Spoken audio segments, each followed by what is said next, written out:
ठीक है, ध्यान से सुनो। हमने बताया ना कि फार्मूला कितने प्रकार के होते हैं? 3, न्यूमेरिकल, लॉजिकल और टेक्स्ट। न्यूमेरिकल क्या होता है? मतलब वह फार्मूला जिसे नंबरों के साथ प्रयोग किया जा सके, जैसे गुणा, भाग, प्लस, माइनस, ईटीसी। ठीक ना, ये क्या कहलाते हैं? Numerical formula. लॉजिकल क्या होता है? जैसे हम कोई लॉजिक लगाते हैं ना कि 40 ग्रेटर देन 45, तो 40 45 से बड़ा है? नहीं, छोटा है। ठीक, तो उसमें हम लॉजिक लगाएंगे तो उसको दिखाएगा कि वो सही है कि गलत है। तो उसी लॉजिक को लगाने के लिए कौन सा फार्मूला प्रयोग किया जाता है? Logical formula. और तीसरा होता है टेक्स्ट फार्मूला। मतलब क्या है? जिनको किसी शब्दों के साथ या वर्ड के साथ प्रयोग किया जाए उसे हम क्या कहते हैं? Text formula. ठीक, इतना समझ में आया? ठीक ना, देखो ध्यान दो। ठीक, क्या है? न्यूमेरिकल फार्मूला है। न्यूमेरिकल में बताएगा ना प्लस, माइनस, गुणा, भाग। ठीक, तो एक तो होता है ये सब नॉर्मल तरीका है, मतलब एकदम जैसे है वैसे लिख देंगे और इंटर कर देंगे तो आंसर आ जाएगा। अब मान लेते हैं कि हम किसी सेल में हैं। किस में है? सेल में। बना लेते हैं सेल।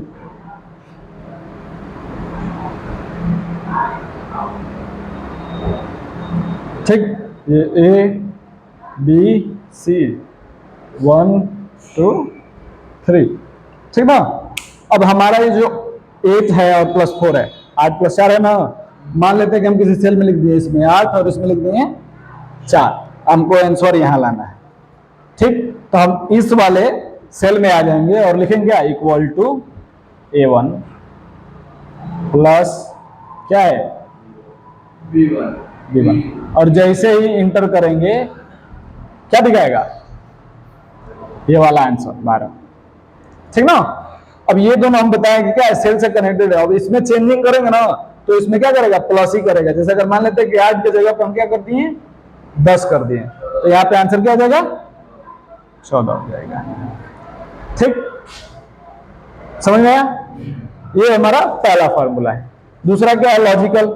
लॉजिक जैसे हम लगाते हैं, ठीक ना, मिटा दिए हम इसको।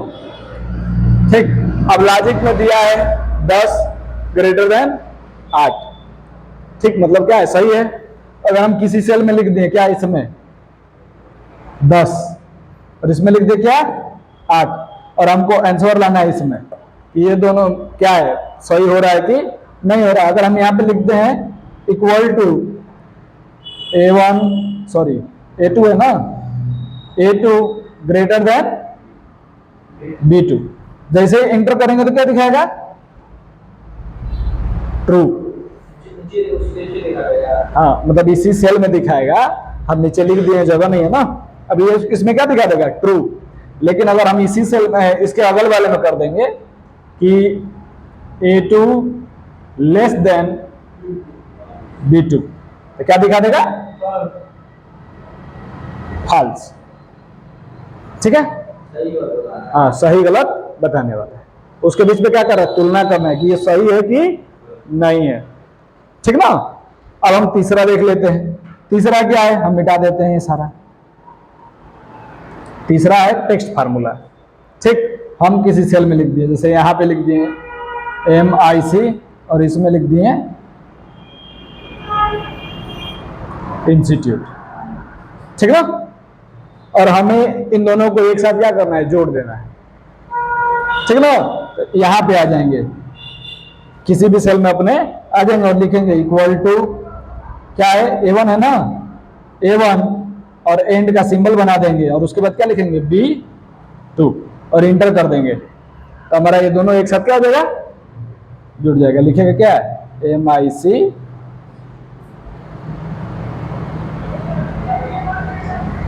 इंस्टीट्यूट। ठीक, कितना समझ में आया? क्लियर हुआ ना? ठीक, अगला हेडिंग डालिए। ठीक है, अब हेडिंग क्या है हमारे पास? Concept of cell address and selecting cell. तो बताया ना। अच्छा, सेल एड्रेस क्या किससे बनता है? हमारे रो और कॉलम के जुड़ने से सेल बनता है। ठीक, और जितने रो और कॉलम है उतने अगर जुड़ेंगे तो सब क्या आ जाएगा, अलग अलग सेल बन जाएगा। तो उन्हीं को पहचानने के लिए जिसका प्रयोग करते हैं उसे क्या कहते हैं, सेल रेफरेंस। क्या कहते हैं, सेल रेफरेंस। अब इसमें कितने प्रकार होते हैं, 3।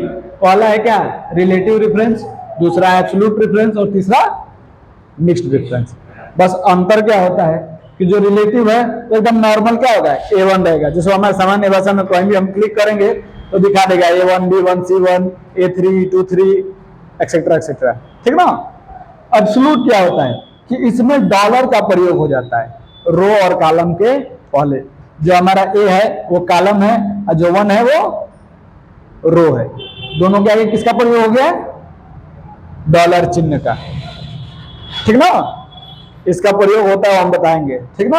आगे देखो मिक्स्ड क्या होता है कि हम किसी के भी आगे बस $1 का प्रयोग कर सकते हैं और उसे हम मिक्स्ड रेफरेंस बना सकते हैं।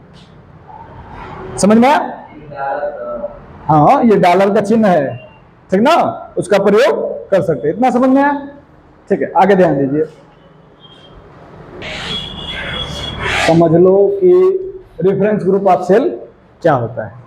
जैसे हमको क्या करना है कि कोई बड़ी संख्या मतलब ज्यादा सेल में है, ठीक ना, तो हम एक एक करके लिखेंगे तो क्या होगा, ज्यादा समय लगेगा और प्लस स्पेस भी ज्यादा लगेगा, जो हमारे कभी कभी डिस्प्ले से ना दिखे, ठीक ना। तो उसके लिए हम किसका प्रयोग करते हैं, ग्रुप ऑफ सेल का। मतलब मान लेते हैं कि हम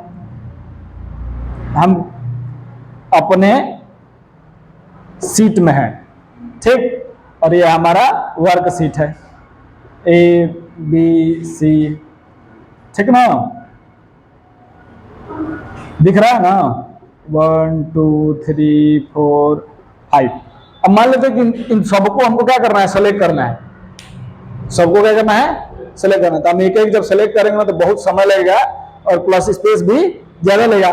तो इन सबको सेलेक्ट करने के लिए रेफरेंस ग्रुप ऑफ सेल का प्रयोग किया जाता है।